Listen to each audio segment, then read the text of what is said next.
ये सीताराम जी की विवाह रस के ही उपासक थे, मिथिला के थे, दरभंगा के रहने वाले थे। ये कहीं भी दूल्हा दुल्हन, कोई भी सामान्य दूल्हा दुल्हन देख लें तो पीछे लग जाते थे। उनको लगता है दूल्हे के रूप में राम जी हो सकते हैं, दुल्हन के रूप में सीता जी हो सकते हैं, अन्य कोई नहीं हो सकता। तो एक बार एक मुसलमान की शादी हो रही थी, तो वो दूल्हा को के पीछे पड़ गए कि मेरे राम जी, ये मेरे राम जी। और इनका ये नियम था कि जहाँ ये जाते थे वहाँ पर पूरे विवाह के बाद वो होता है ना कीचड़ खवाई, चौथारी भी कहते हैं उसको।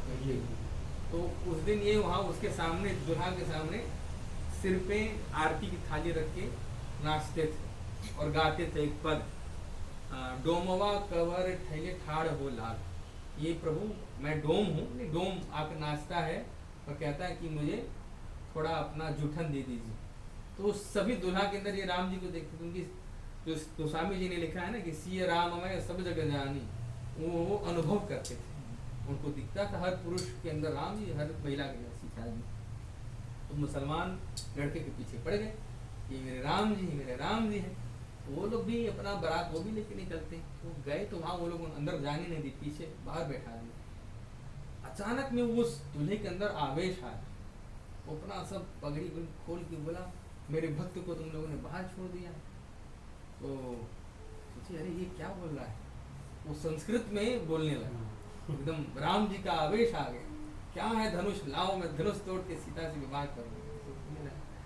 तो सब लोग जान गए कि वो बाहर जो महात्मा बैठा है उसने कोई जादू टोना किया होगा इसके ऊपर, तभी ऐसे किया। तो उनको बुलाया गया, फिर वो महाराज आए, दूल्हे का चरण धोए, उसको अपने हाथ से मिठाई खिलाए। फिर सोचिए हम लोग मुसलमान के हाथ का पानी नहीं पीते, वो महाराज जी उसके अपने हाथ से मिठाई खिलाए, फिर वही मिठाई खाए। ऐसे ही फिर उन्होंने तो फिर बहुत समय तक रहे। हाँ रामा रसिक जी, तो ये उनका नाम था। और एक रसरंग मणि जी महाराज थे, अयोध्या के संत थे, राम जी को अपना छोटा भाई मानते थे। वो भी ऐसे ही विवाह रस में बहुत, विवाह रस के ही सभी आचार्यों का नाम लिया गया है। आगे नारायण दास जी जिन्होंने ये पद लिखा है उनका है, वो भी सीता जी को अपनी बड़ी बहन मानते थे। उनके गुरुदेव श्री खाकी बाबा, जिनका महल में नाम था प्रिया अली, ये पहले ये मानते नहीं थे, ये क्या लड़की बन करके सखी बहन की उपासना कर। तो उनको अयोध्या जी में एक संत ने ऐसे स्पर्श किया मस्तक पर, तो उनके भीतर एकदम देखिए कि मेरा शरीर एकदम स्त्री का शरीर हो गया। तो फिर वो समझ गए कि मैं भी सीता जी की सखी हूँ, ऐसे उनके अंदर भाव आया। ये नहीं कि उसके बाद अब लहंगा फरिया पहन के नाचने गाने लगे आजकल की लड़कों की तरह वृंदावन और बरसाना में नाचते हैं छठी बन के, ऐसा नहीं थे। वो उनके अंदर भाव था, हृदय का भाव था, बाह्य आडंबर नहीं था। तो इसलिए उनका नाम प्रिया अली। तो अंत में महाराज जी कहते हैं मैं सभी रसिकों को के चरणों में प्रणाम करके अब दुल्हा सरकार और उनके सभी परिकरों से निवेदन करता हूँ कि आप लोग आकर के अब यहाँ पर विराजिए। लेकिन उसके पीछे, उसके पहले एक विधि होती है गाल सिकाई वाली। तो ये जो आरती है ये थोड़ा और करके फिर से एक बार आरती कर दीजिए। इसमें क्या डालते हैं? तेल बढ़िया। आप लोग सब महिलाएं चलिए, आप ऊपर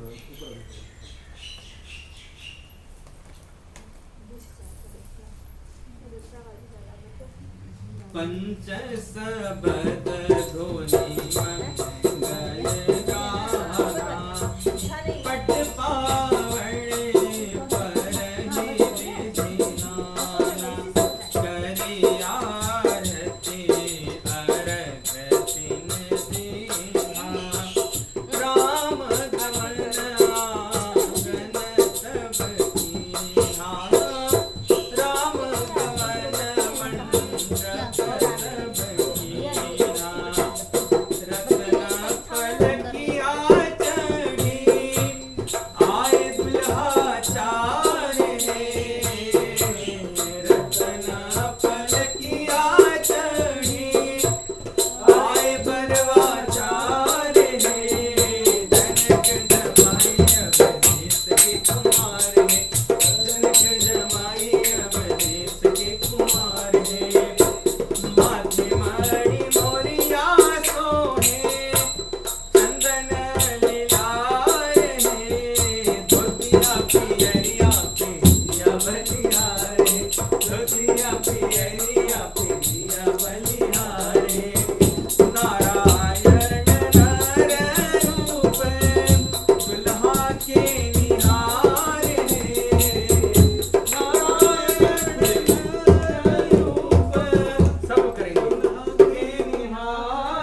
अमृत पान मंद मंद मुस्कान मुख करती कमाल छवि रेशमी रुमाल की बोलिए विचार ना तो हो